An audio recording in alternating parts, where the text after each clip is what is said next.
On this kitchen table sits a business nobody notices. A benefits renewal, an appointment card, a form with a deadline in the fine print, an envelope stamped final notice. The person sitting here isn't confused. They're capable, just facing more mail and forms than anyone should sort alone. This is the idea. A local paperwork concierge for older adults, who also screens out scams. One vetted person sorts the mail, explains government health coverage and veterans benefits, and joins the calls. It starts as a one-time project, then becomes a monthly subscription. Here's the twist that makes it a business. The person drowning in paperwork almost never pays for it. Seniors on a fixed income watch every dollar. For a large share of them, a monthly government check is most of what they live on. So this gets sold to someone else.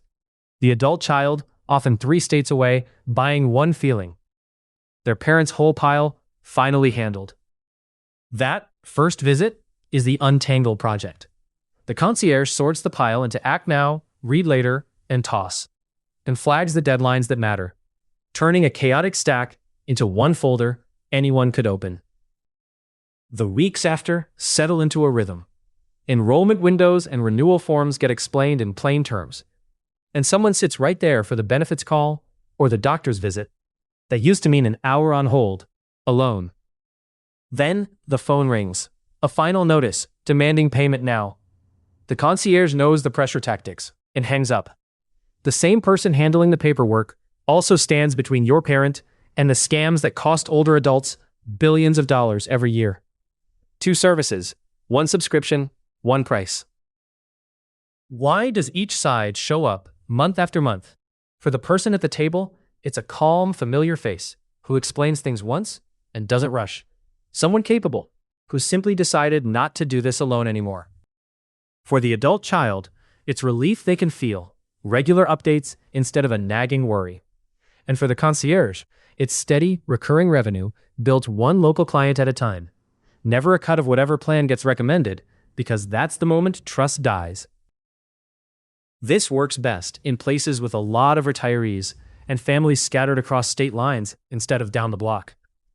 Older adults now outnumber children in a growing share of U.S. counties, and more than 1 in 10 family caregivers live an hour or more away. None of this works without trust. A stranger sitting at someone's table with financial and medical paperwork needs real background checks, bonding, and a local reputation earned over time. Which means this business can't scale like an app does. It only grows as fast as the owner can find people worth trusting. The rules about who can file a claim add another wrinkle. On the veteran side, accredited counselors already handle that for free.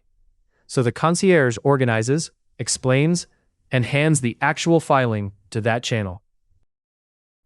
The health coverage side is murkier.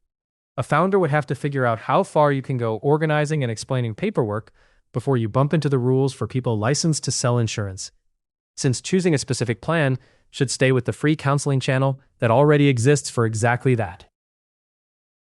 Time for the $1 million verdict. Demand potential? Strong. The population needing this only grows. Simplicity? Easy to explain, harder to deliver with consistency. Operational difficulty? High. Every client depends on one trustworthy person showing up. Defensibility? Modest at first, but local trust compounds. A reputation built over years is hard for a competitor to fake. Scalability? Slow and people-dependent, not the software kind of scale. Overall verdict? A real, needed service with a natural ceiling.